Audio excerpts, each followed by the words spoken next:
Hey everybody, welcome back to Hardworking Man. My name's Heath. It's lawn mowing season. If you want to see me get fired up, don't turn this video off. I'm going to share some information with you, some good, some bad. You're not going to want to miss it. Do not go buy a lawnmower without watching this video. If it helps one person, it was worth making this nicest lawnmower I ever bought, or so I thought. It's a commercial Husqvarna MZT52. I upgraded to the Kawasaki engine. I mean, this was an investment for me. I spent a lot of money on it because we got a big yard. I've got 2 yards to mow, and it was taking a long time with our old store brand rider. You'll see here, as I turn the key on, you can't see how many hours are on this because the battery's completely dead, and I'm about to tell you why after we get this thing running. To use the Vitomin jump pack to jump start a vehicle or a piece of equipment, you just plug this in, hook it to your battery post. You can see here we've got a green light that is hooked up correctly. Now we can hit the boost button. We'll pull the choke, put the throttle till half.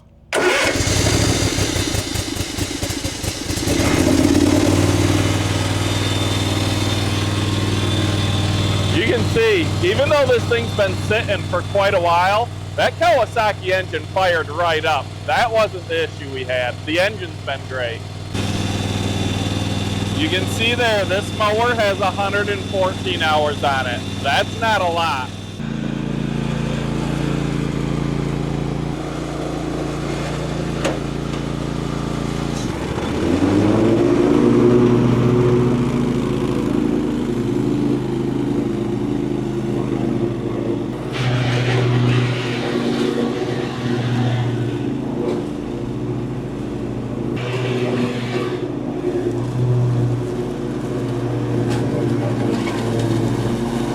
I don't know if you can hear that or not, but this right-hand hydro is already having a hard time powering this mower.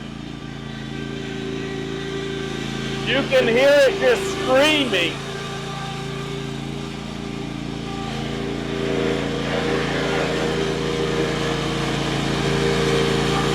That's all she's got. Like,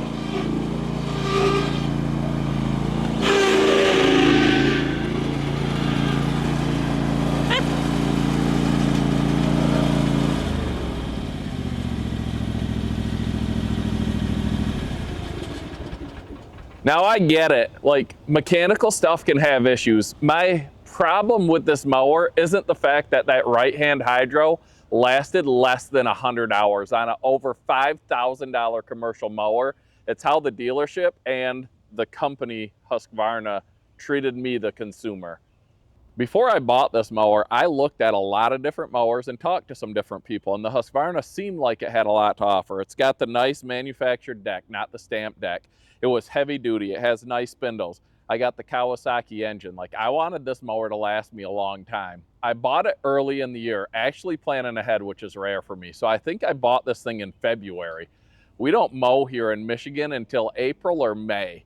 And so I was well ahead of my time. Looking back, I never would have done that. Even though it shouldn't have affected anything, that cut my warranty down. I owned this mower for a couple months of the warranty when I wasn't even using it. It was literally sitting, waiting for the snow to melt, the ground to dry out, and the grass to grow. Now, as far as mowing with this thing, it was great. It was so much nicer than your traditional riding lawnmower. But early summer and year 2 with this lawnmower, that right-hand hydro started making a little whining noise, and I had called and asked about it, and they said that the hydros will make a little whine. It was nothing to be concerned about. So I just kept using it. Then, at the very beginning of my 3rd year of owning this thing is when the problem really started. What you just saw happen would happen after about 30 to 40 minutes of mowing.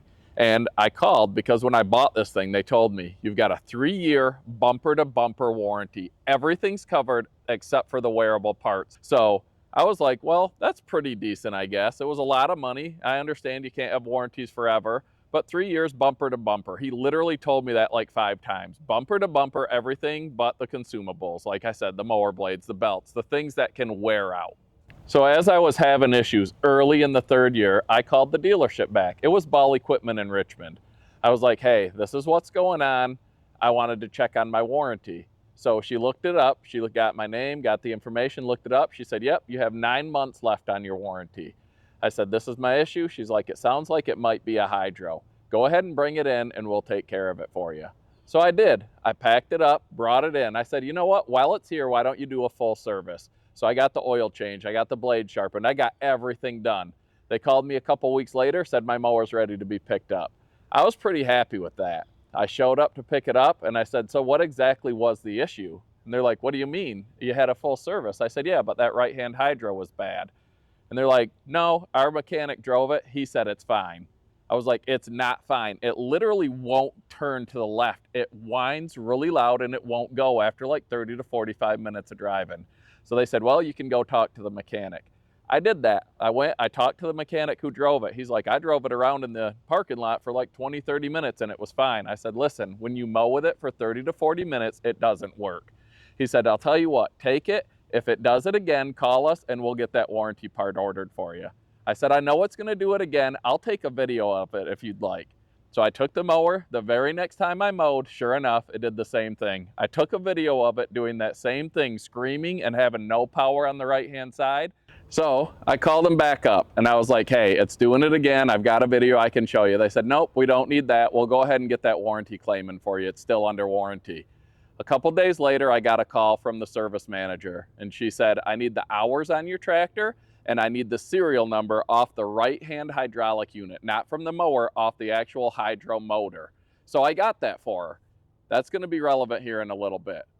She said, all right, I'll get that claim in. It's taken a few months to get the parts right now, but as soon as it comes in, we'll call you, have you bring the mower in, and we'll get that swapped out for you.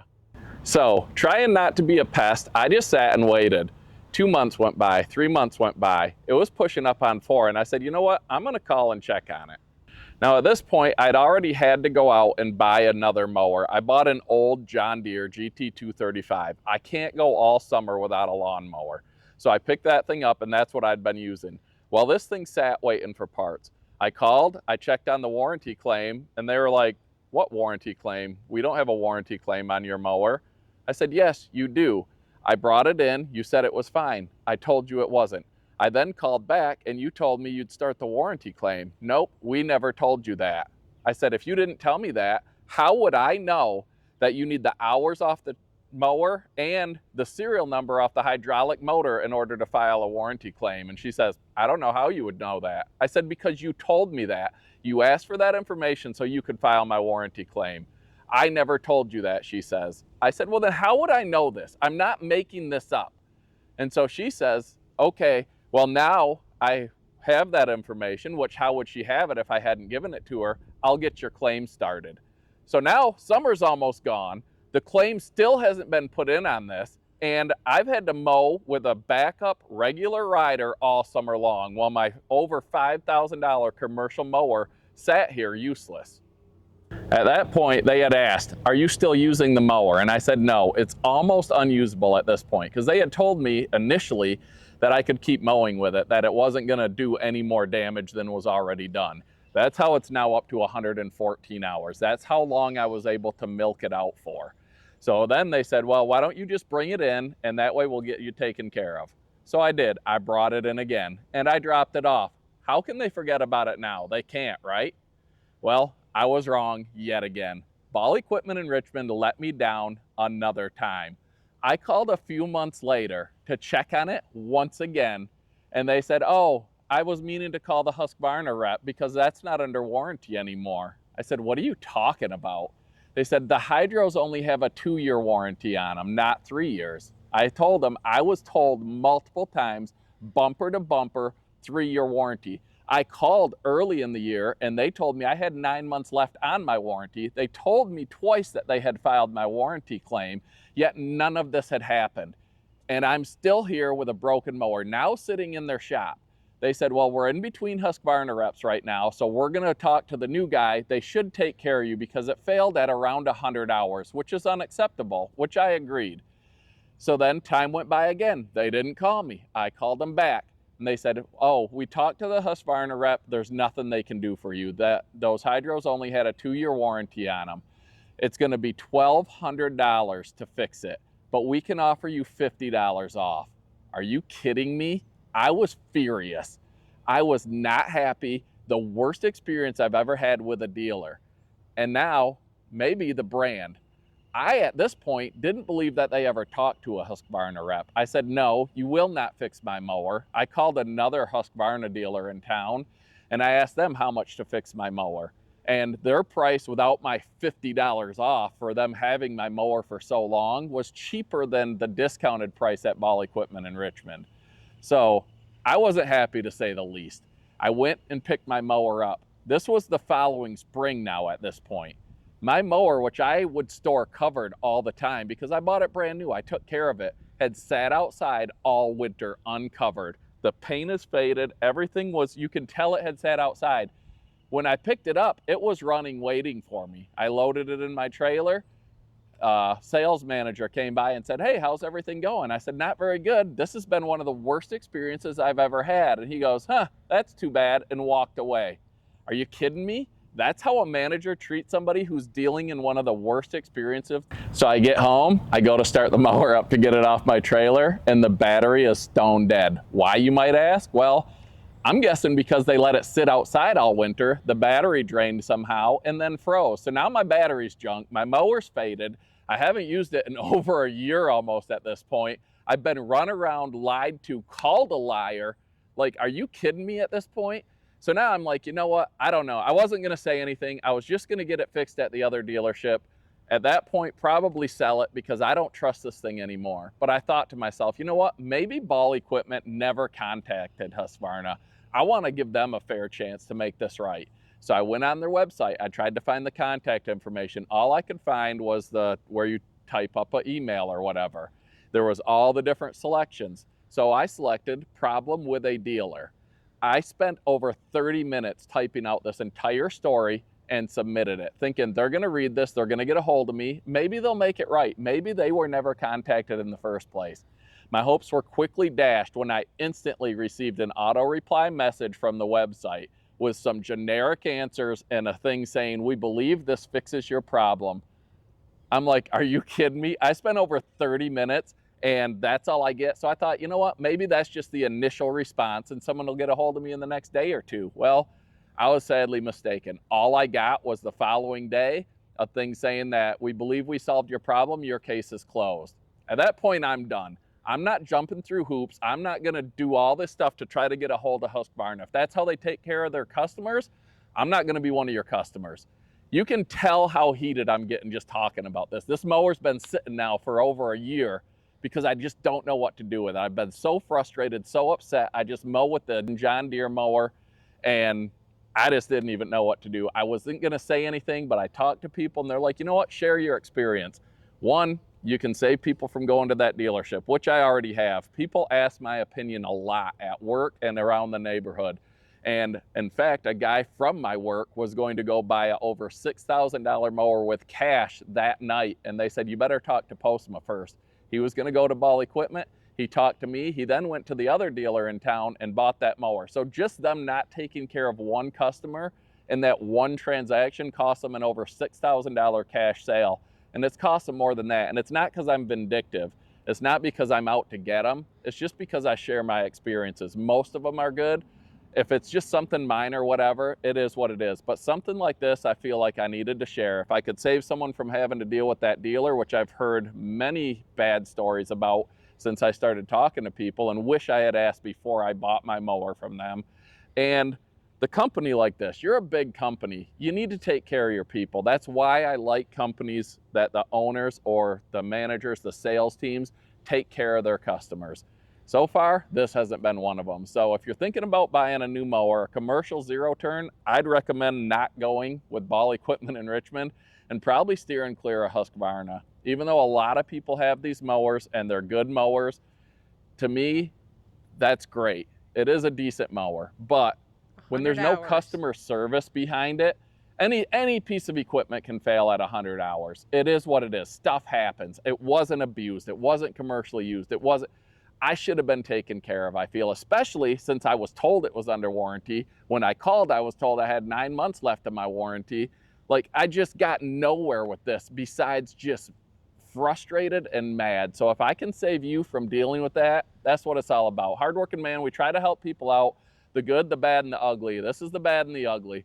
So if you're thinking about a mower, maybe think something else. Maybe try to find a company that has someone who stands behind it. And on that note, if you have a nice commercial zero-turn mower, I'm not talking a $20,000 unit. I don't need that.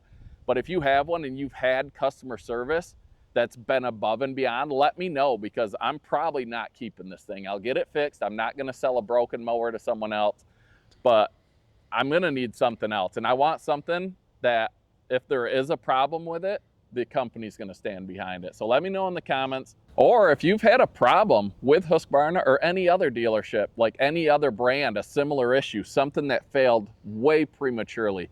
Over $5,000 for 100 hours isn't acceptable. And then to not even be able to get into contact with anyone from the company and get run around by the dealer. If you have your story, put it in the comments. If you have a great story, put it in the comments. I'm looking for a new zero-turn. What are your thoughts on them? This isn't a sunshine and rainbow story, but if it helps one person, it was worth making this video. Now, the Vitomin products, I've had great luck with them. Brad from Firewood at the Furnace has had great luck with them. I've talked to other people that have had them. I haven't heard a bad thing about them. I haven't had to use the customer service with them yet, but I have to believe they'll stand behind their product with the email correspondence I've had with them. Luckily for me, Rachel and Megan had that thing in the vehicle. If you have a wife, a daughter, a son, anybody, get one in their vehicle. It's less than $100. We'll have links in the description. You can't go wrong putting that thing in your car. Safety first. They didn't have to deal with anything in the middle of the night. They were able to just pump up the tire and keep driving. So that was a lifesaver. That's a great product. This, I'm not so sure. Thanks for watching Hardworking Man, guys. Have a great night. Even after running, that's what my battery's left with. Stone dead. Thanks a lot. Thanks, Ball Equipment. For nothing.